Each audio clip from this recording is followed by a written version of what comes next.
welcome,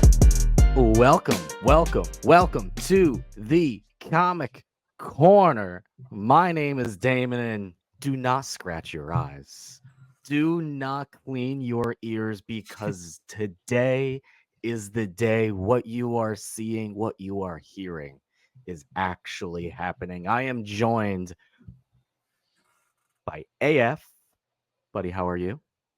I'm good, thanks, man. Finally, And finally, we did it. We have done it. we have done it because also with us is our good friend Fat Thor. Buddy, how are you?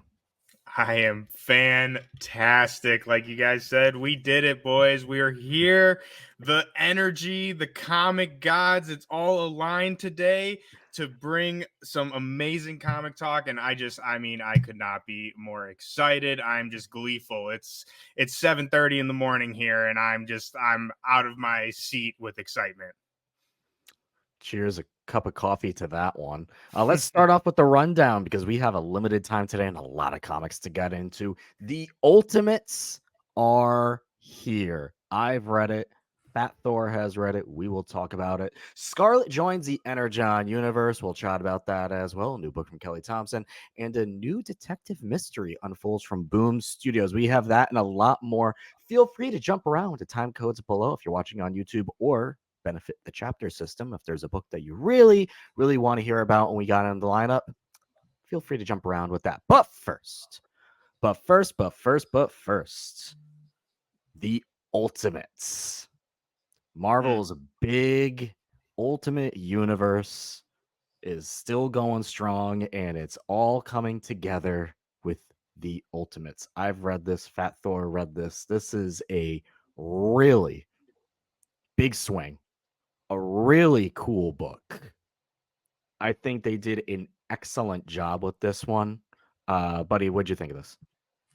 I mean, I can just echo what you just said. Fantastic. I absolutely loved it. I've been loving everything from the Ultimates, from Black Panther, Spider-Man, X-Men. So to have all the other heroes that we've been kind of waiting on finally come into the mix of all that is just absolutely great. I think they did the pacing of this issue was perfect to kind of set us up with this new team, introduce us to what's going on. So yeah, I mean, 10 out of 10 in every box for me. It was great. And this is from writer Denny's Kemp, artist Juan Frigeri, colorist Federico Bri, and letterer Travis Lanham. I'm not going to lie, AF, when you finally get around to this, you're going to laugh because there's some moments in here that I'm going, oh God, oh no, oh Are no, we don't let this speaking be. time travel? We speaking Oh time no, travel. don't let this be this entire book. Thankfully, This, about halfway through, we get a panel that just straight up says, no more time travel. I said, thank you. that Thank you must have very much. brought like a tear to your eye or something. Oh, I have that Jumping for panel joy. saved. I have it saved, kept in a folder. It's going to be used very often. Man, this is a really cool book. So essentially, we've been seeing this team get brought together throughout the Ultimate books. Ultimate Invasion and the Ultimate Universe book was kind of like the culmination of this, plus the free comic book day issue. It's not so much spoiling it because they're on the cover, but this brings in Ant-Man and the Wasp into the frame of this Ultimate team. It is Hank Pym and Janet Van Dyne. And what I thought was very cool about this is how they approached the Hank Pym aspect, a very problematic character in the 616 Yes. universe. And what they did here is they tackle that head on, essentially recognizing that these characters are not their 616 counterparts. They approach this throughout every single character they tried to go through to bring their heroes in this universe back to what we've seen them do in like the Ultimate Spider-Man, where Tony Stark, kind of goes back in time, essentially, is what we learn in this, to give Peter Parker this orb that has everything he would need to become Spider-Man. Mm-hmm. It has everything but essentially the memories, and you're almost like reading a profile of what you should be for a lot of these folks. And I thought this was really cool. The time travel stuff, Fat Thor and I went back and forth to be like, why aren't they doing this? Why is this that? Why is this that? And that's when I just get to a whole point where like, see, time travel's stupid. You just Yeah. like you make up a rule and then it's like, well, why don't you do this? And it's like, oh, well, that's just not within the rules that we set up to be. So that is what it is. They move on from it thing, and it becomes a very cool ensemble. And that's why I'm going to be looking forward to this throughout the next. It's teasing up to be at least 18 issues before a big thing happens, because what they do in the Ultimate Universe is every issue is literally a month. So it says 17 months remaining. So ideally, that means we're getting 18 months of essentially at least a big ensemble book. And I really enjoy ensemble books because that's just a big, let's get the gang back together type of moment. And you see some characters in here actually, including my boy Hawkeye, actually turned down becoming who they were kind of meant to be. And there's a really cool, and a slight spoiler, but there's a really cool homage to the Spider-Man in the trash can, like suit in the trash can moment, but with Hawkeye. I'm like, oh, I just kind of want like a big version of that. I'll say you really, got to get a poster of that or something, my man. like That's little perfect. tiny sliver of a panel. It's just, that is gorgeous. But I really enjoyed it. This is one of the only books this week I gave a straight 10 out of 10 on. So I really enjoyed it. Yeah. I want to say too, very quickly, I know we have to move on, but I also really loved what they did with Hank. I thought that was super smart. And like you said, kind of really fleshes out what this new universe is and like the differences. And I also want to shout out really quickly, I also really loved how forgive me, I forget the writer, but how they did Cap in this issue. Yeah. Yes, I love how they did Cap, because I'm, at least personally, anyone who may know me from our other channel, Sons of Mjolnir, know that I am not a big fan of Ultimate Cap from the old Ultimates. So I was a little worried bringing him. I'm like, are we getting, more of that type of Cap? But it totally is not. I really love the voice that they gave Steve in this issue, and I'm super excited to see more of that moving forward. But that's my last thing. Everything else, I totally agree with you. Doom is Doom, man. Doom is Doom. He is not going by Reed. He is Doom. I also really like that in this. So is there any world building here? Like, do I need to be caught up with any of the other Ultimate comics in order to start this one? Read before we jump to the next book, I would absolutely read Ultimate Invasion in its entirety, and I'd read the Ultimate Universe book. And if you can find the free comic book day, Ultimate, the Ultimate Universe free comic book day Marvel issue, kind of sets this up as well. But you don't need that particularly. All you really do need is the Ultimate Invasion mini that started this whole thing. And even if you don't want to read that, at the very least, read Ultimate Universe.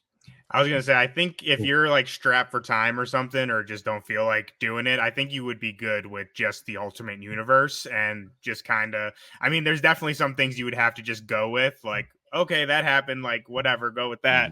But I think you would be good with just that. But Ultimate Invasion is great, though. I personally really liked it. So anyone watching or listening to this, I would suggest to check that out for sure as well, if you're interested in Ultimates. Sticking with Marvel, Blood Hunt is still going on. I read a Blood Hunt book. I may bring it up at the very end of this. But Fat Thor has read Venom. He's been reading Venom from the All-Father, Al Ewing. What'd you think of this? I loved it. I've been so Venom, it's like, it's hard to talk about because I've had very mixed feelings about this run. I mean, it's been going on for almost like a year and a half now. And I will say, at least for me, first half of the run is definitely like a slow burn. Like, especially if you are not really into like the symbiote corner of Marvel, it's a little slower. But right now, the Al Father is cooking, my dudes. Like, it's Al Ewing and Torrin Grombeck kind of switching off, and Torrin Grombeck is on the Carnage run that's going on right now.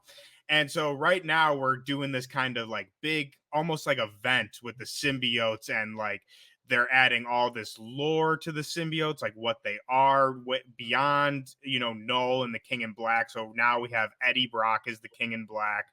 And it is just, it's so good. Like I said, it does take a little bit to get into. It's Al Ewing, which you guys are familiar with his work as I am, and you all know that he is very much into like the timey-wimey kind of storytelling with, kind of intricate plot lines. So again, it is a little bit to get into, but like I said, right now it is definitely the peak of this run, at least for me. And it seems like everything that was building up over the last year is really kind of hitting that high point.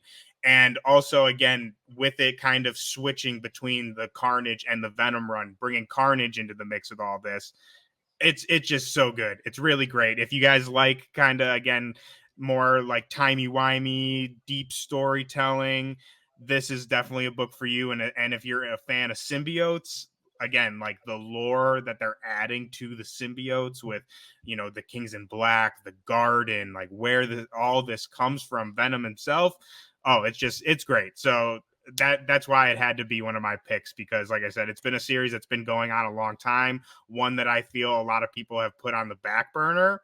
But if you have, pick it back up, because again, they are cooking right now. Sign of a little transition here into the blood hunt of it all, but how did this tie in to the blood hunt of it all? I was going to ask the exact same thing. So we just got the reveal in the last issue. So we have Eddie Brock, right? And then most of the series, though, who has the Venom symbiote is actually his son, Dylan Brock. And so Dylan gets captured by one of these vampires. He's like this I think it's actually the priest that helped Eddie when he first got the Venom symbiote. So even if you're not familiar with like the Venom lore, I'm sure you guys remember, you know, Venom goes to the church and gets the symbiote.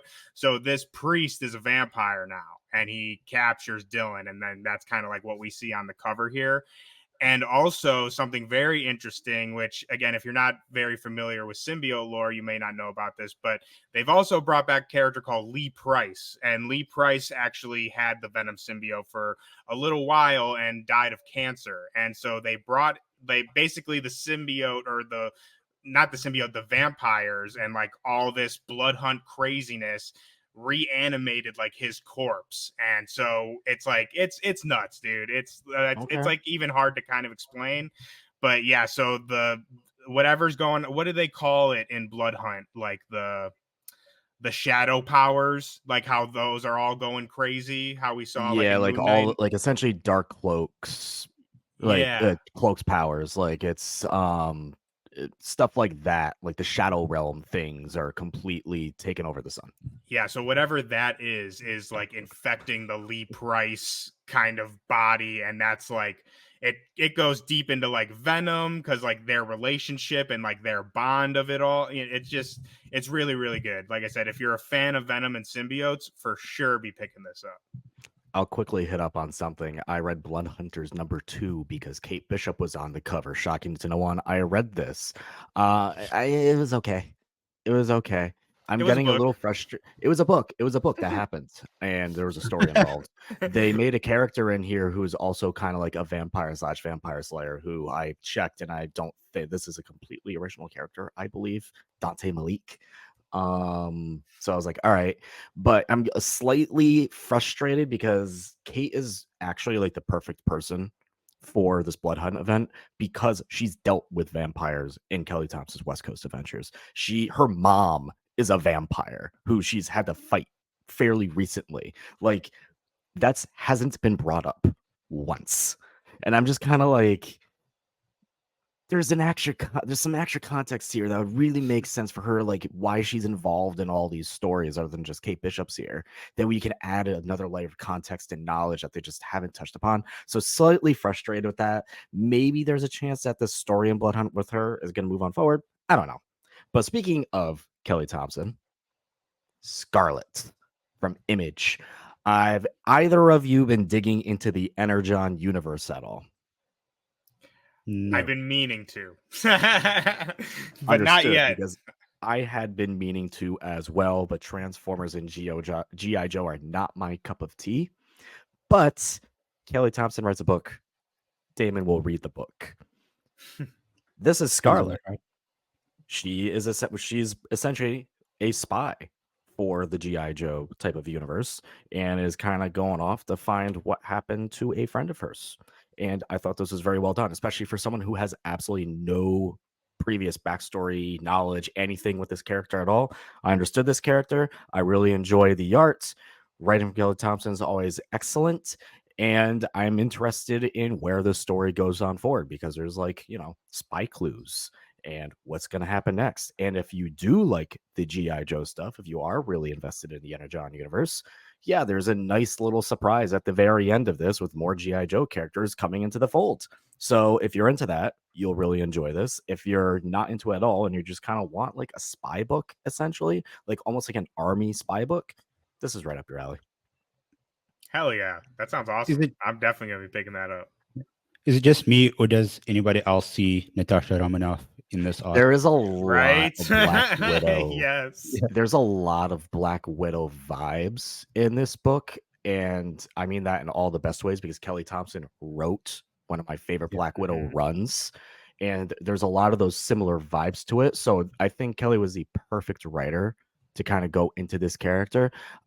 This Scarlett's a little more military, less spy, but like has spy aspects to her with a military background. The artist in this book, Marco Ferrari, colorist Lee Luffridge, letterer Russ Wooten. Really enjoy this. This was a solid first issue, and first issues are always very, very tough to do. So I thought they did an excellent job here. Moving on, another first issue. AF read this just before we started. Fat Thor, were you able to read this also? I skimmed through it, but I didn't really get to deep dive into it. That's fine. So you got a rough understanding of what this book is. This is Profane by Boom Studios. I've been saying this is kind of like not your average detective story. This is from Peter Milligan and Raul Fernandez. Give me a second when you guys talk about this too, but it starts as a run-of-the-mill detective story, right? Very monologue-y protagonist who's a detective. Basic, not basic, but just your usual standard detective tropes. And then about halfway through the issue, you start picking up on some weirdness going on here, right? And you're like, something's not right. And for me, something was not right very early on because of the monologue in this from the letters is in like Times New Roman font. And I'm like, that instantly stuck out to me. And I'm like, what on earth? Like, why would you ever choose this font? This is the worst font you could have in a comic book because this is like a novel. And I'm almost reading this as I'm like, this seems like this wanted to be written as a, and then you get halfway through and you realize a twist here, which is essentially spoilers. The detective in this book is a detective from a novel whose writer was murdered and he turned into the real world. And that's when I sat back and went, that was a brilliant, absolutely brilliant creative decision to have the monologue, very droning monologue at times, but that's what detective stories are, be in like a novel font. So absolute kudos to that. I really enjoyed that aspect of it. AF, what'd you think of this since you're just coming off this? Yeah, no, echoing a lot of what you just said now. I think I realized the plot or the plot twist around about halfway through. I think the singer's name was Lily, that he was speaking to, and mentioned that his name is the same name of the detective in the comic book or in the novel. Sorry, and when I read that, I was like, nah, that has to be it, right? And the more I just kept on like flipping and just scrolling down, and I was like, yep, picked it up. But I mean, it's a great, like you said, great creative choice. It's not often that we get to read stories like this from the characters that are living in the books. So it's a cool sort of, what's the opposite of breaking the fourth wall, or that I don't know. the opposite of that. Yeah. Jeff Eckelberry, the letterer, did an excellent job here. Like I said, that's when it started clicking to me because I'm like, immediately when you read enough comics, you start noticing when you're just kind of like, when you notice like letters in a way like that, you're just kind of like, there was a choice here. Why was this choice made? And I really, really appreciated that. Fat Thor, I know you skimmed through it, but what'd you think of it? I mean, exactly for what you guys just said. While I have just skimmed through it, one, the art I absolutely love, definitely drew me in, and Yes. two, I just, again, what you guys just said, I just really love like really creative kind of like storytelling or concepts. And when I found that twist, again, it was just one of those things like, wow, that is so creative, like that's so smart, something I haven't really seen before. And even if I have seen it, not in this way. And so anytime a book can do that and like surprise me in that way, it's an absolute win for me. So again, just based off the premise alone, I'm absolutely sold on this book, and I cannot wait to see what more kind of creative storytelling methods that this team has in place, because obviously they got some stuff up their sleeve. Because again, that reveal, and again, just the Yeah. kind of creative technique of storytelling really took me aback. So again, instantly sold. Shout Just out to that. Yada Marchisio on the colors, by the way, Yeah. because when this character, lead detective, sorry, I'll go back to you. When this lead detective is using the scrying ability to kind of like look at the past of an object, very similar to like how a Cal Kestis does in like the Star Wars games, where you can like kind of look Yeah. back and through an echo thing. The colors turn very mono, like duotone, to kind of go back, and you realize when you're going back on things that some things are more duotone and you didn't even realize it, right? And like, okay, this is all starting to like coming together here. So I thought the colors did an excellent job. If your point. Yeah, just like going back to that final panel, the reveal, and he genuinely looks terrified, because it's like just like his mind just got blown, and the dude, like, he's so terrified, like, oh, he's actually a character in this novel, and his writer just got murdered. And it's a cool way to just show like these characters, like a, a great way to give them life without doing anything else. Like, they are people as well. So that's Profane from Boom Studios. That is a number one issue, from a number one to a number two, but not a number two individual books. And one of the neat things about having you both here is because AF, where you are in South Africa, you don't get a book until about a month later. You're always essentially a Few month weeks. behind, Yeah. 3 weeks. So you just got the third issue of Ms. Marvel Mutant Menace. The fourth issue just dropped this week here in the US. So if I'm going to start with you to recap the third issue, and then Fat Thor, I'm going to go to you on the fourth one. Keep it spoiler free, but just let us know if you enjoyed it or not. AF, go off. Yeah. So when I saw the cover of this, I was like, okay, is that a zombie? Is that Cyclops? What is happening? What is happening over here?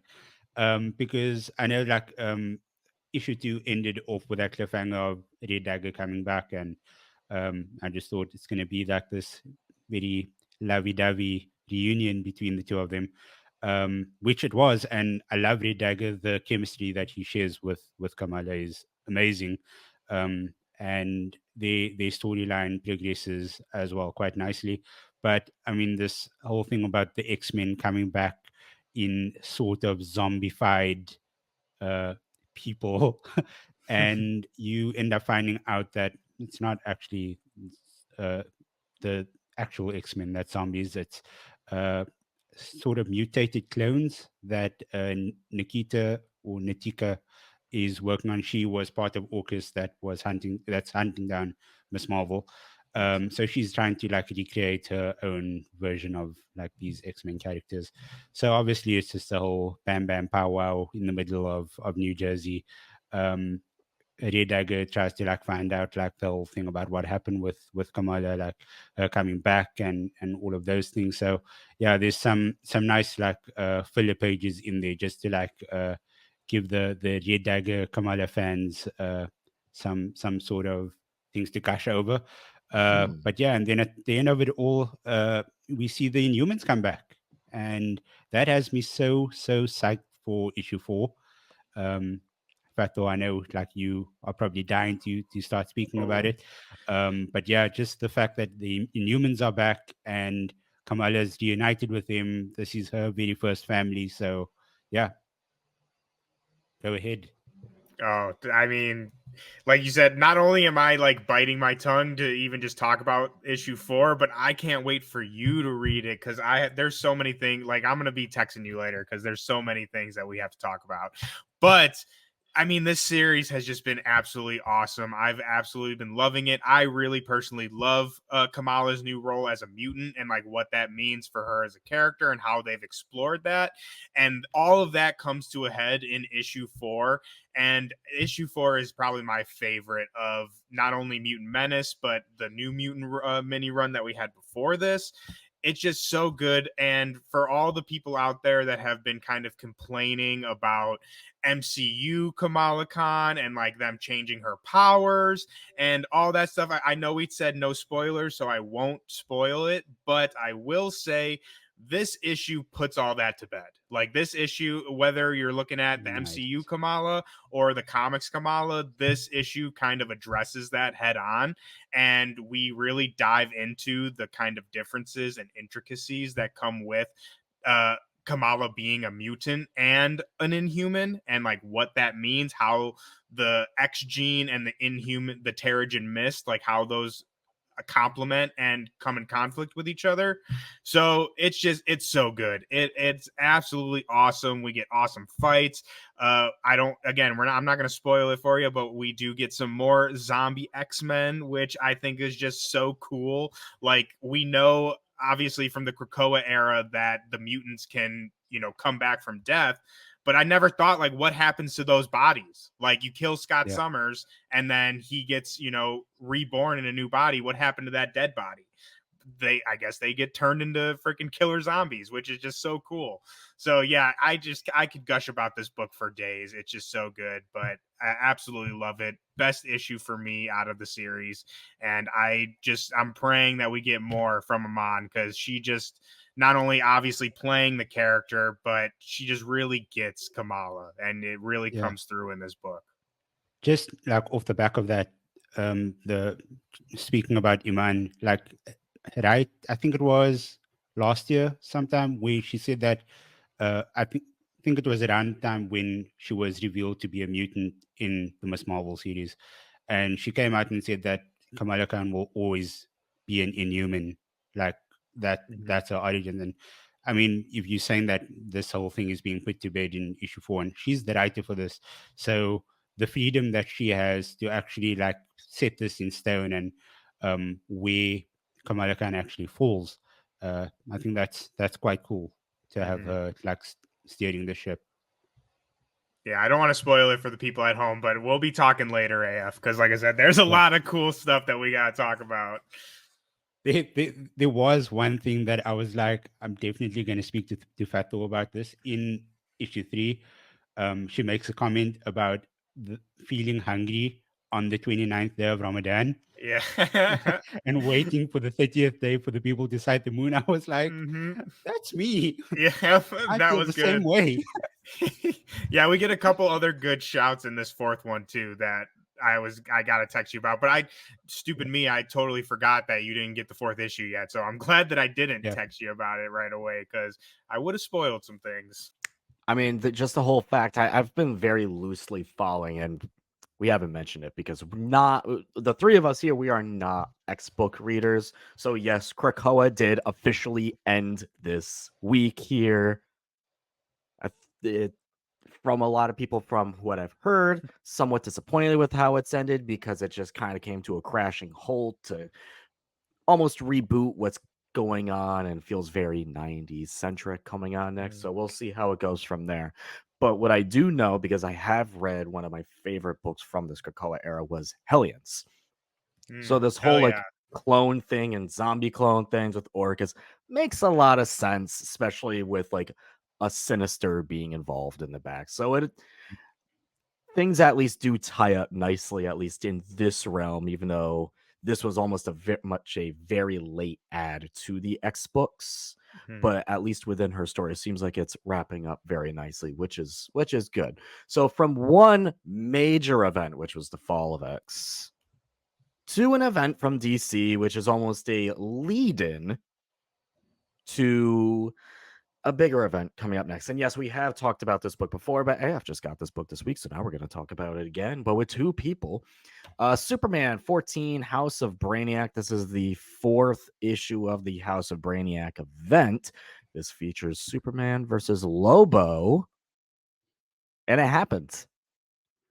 It happens so quick. I expected it to last about a page or two longer. It's just like you start reading it and then it's done. Then next thing you know, Shackle and the rest of the army are pulling Superman all the way over to Braniac. And the reason why they needed Superman was so that he could basically be a power source to Queen Braniac, who you guys have mentioned on the previous episode. Basically, that's Brainiac's end goal. It's his objective: get Queen Braniac all up and running. And yeah, there's a lot of ups and downs, and it took a while to get there. It did take a long while to get there. It's like we knew it was coming. So the last few pages when it finally happened, I was like, oh, okay. And then that final page, that was terrifying. That was some hectic stuff that happened at the end. Just like running through that entire Zonian army, just like decimating all of them. What did you think, Damon? Yeah, so I mentioned it before. When Lobo and Superman are fighting, I kind of skimmed through that because I've seen Superman and Lobo fight countless amount of times before. It's just like, all right, they're fighting again. Hey, it's over. That was quick. And my only real criticism of this mini event going on with this House of Brainiac is that we've known about Queen Brainiac since New York Comic-Con, which was back in October, and it took 4 issues to really get to like the thing we were told was happening. So now that we're there, I'm excited to see where we're going. If this is I assume this is wrapping up to get to the absolute power, like the big summer event DC has planned. So I'm excited about that. My biggest criticism of it all is just that it took a little too long to get there. I think issue 3 in particular really spun its wheels. Issue 4 I enjoyed more because it's like, finally, let's roll now. Yeah. And also, just like, I just want to touch on Lex Luthor. Mm. What do we think? Like, where does he stand? Because then you think that he's betrayed them, and then he comes back to like, no, he's trying to walk this noble path. I think that's what he told Carter. I'm trying to walk this noble path, and I'm trying to redeem myself. I'm like, dude, you are Lex Luthor. I don't know if any of the readers are actually going to be believing you. But I mean, everything that is done so far in the Superman run has led everyone to believe that this guy has turned the corner. I think when it comes to Lex, we're playing the role of he's doing better because he wants to be closer to his kid. And that is a path that we've seen done for many, many characters who, were bad guys. But again, this is Lex Luthor. So we can walk this noble path as long as we kind of want to, but in the end, it's Lex Luthor. So like he could turn. I believe him until the point where he truly turns with Lex, if that makes sense. Sounds about right. Yep. So there we go. House of Brainiac still going. And we actually, to wrap it up, we got a new book announcement from Marvel yesterday, which surprised me. It really did surprise me. It kind of came out of nowhere. Steve Orlando was writing this. We have a new Avengers book. It's a mini series. It's my only downside for this. But when you look at this team, this is a loaded, and with a capital L, loaded team with Captain America leading the charge.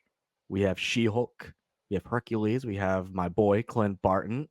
We have Wonder Man. We have Wasp. We have Shang-Chi. We have Monica Rambeau. We have Did I say Wonder Man already? Like, I'm just starting to get to the point of repeating myself. We have one of the Power Pack kids. We have Thrasher. We have Lightning. And I think I named everyone. This team is giving West Coast Avengers old school, where it's just a ragtag assortment of characters, and especially because we have Wonder Man and Clint Barton on it, two of those on a West Coast Avenger type of team makes sense. But I'm kind of looking at this. I'm like, are we back at the mansion? Are we back at the mansion for the Avengers in New York? Because that'd be It really, looks really, like it. really cool. Mm-hmm. That would be really cool. I'd really like that. But we're getting back the old leather jackets. I'm excited for Dude, this. I love Again, the jackets. my only downside is this is a I believe. I know this is a mini series. I've been told it's a 4-issue mini series. I may be wrong on that. Probably 4.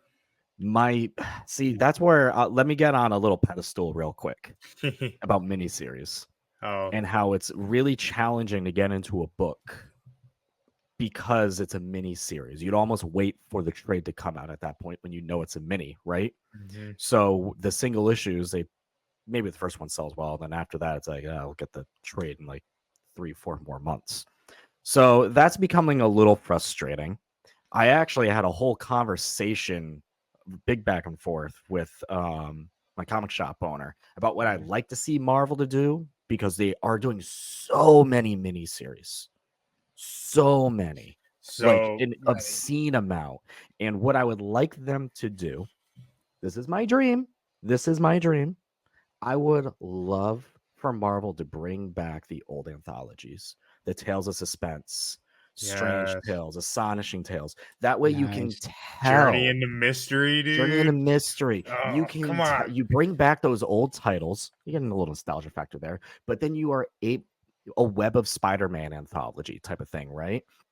You can tell these these short stories that you want to do, focusing on characters that you want to highlight because a show's coming out or whatever. Like you just want to tell an ensemble story. And maybe if like those stories do really well and a lot of people like them, you can push that into an ongoing, right? Mhm. You almost like use that as a test water.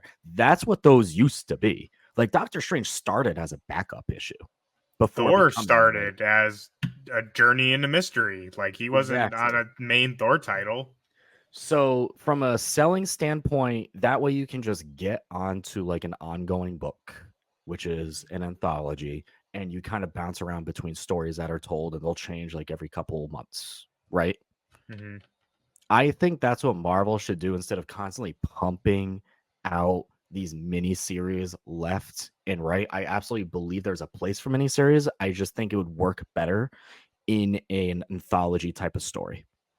Yeah, I don't really understand the business like angle of the miniseries, but I do know I'm not naming any names, but from the conversations that I have had with people, working at Marvel, I do know that there is kind of like a soft mandate of a 4 issues. So like almost every series is almost kind of assumed to be a 4 issue miniseries until the sales come in, or like people are really clamoring about it, or whatever the case is. So I don't really understand why that is, but it does, again, at least from my understanding, there is a kind of 4 issue mini format as it goes with the Marvel titles. But I totally agree. While I love the minis, like, just make it an ongoing, or like I think a perfect example, the person who's writing this, Steve Orlando. I absolutely love Scarlet Witch and Quicksilver. Absolutely love it. But I don't understand why it's just a 4 issue mini and then we're going right back into a Scarlet. So like just make the With the whole new thing. number one. That's Yeah. why. I We know mean why. Number we one know, sell. but it's like it's just silly to me. It's silly. I just think it's silly. But I mean, a shout out Steve. I've been loving Scarlet, so I think Yes. Avengers Assemble is going to be absolutely fantastic. And like I said, I just love the jackets. I love the old like 90s jackets. I'm calling it the all jacket Avengers. I love it. Nice. Yeah, I mean, I think this will be solid. I'm curious how an entire arc for, I think I counted like 11 different characters is going to work in 4 issues. That will be interesting, unless it's just setting something up later on. Maybe it does, maybe it doesn't. We'll see. But That I saw this yesterday. I was like, oh, that's cool. Yeah, that's exactly what I was thinking. It's an Avengers book, so there's going to be a lot of sub stories within these 4 issues as well, and you don't really want certain characters to be shafted in a team book. For me, miniseries works best for singular characters or like a duo or something like that, where you know that the story can be fleshed out properly. But I mean, 11 characters. I mean, Steve Orlando's a great writer, and his Scarlet Witch run is amazing, like you guys said. But I mean, to give page time to every single character in this team is it's not gonna be an easy task. Yeah, and again, I'm not 100% sure if this. See, now I'm seeing 5, 4 or 5, however long it is. It's still a mini series, right? Yeah. Mhm. Like, we'll see. We'll see. So yeah, that's the show.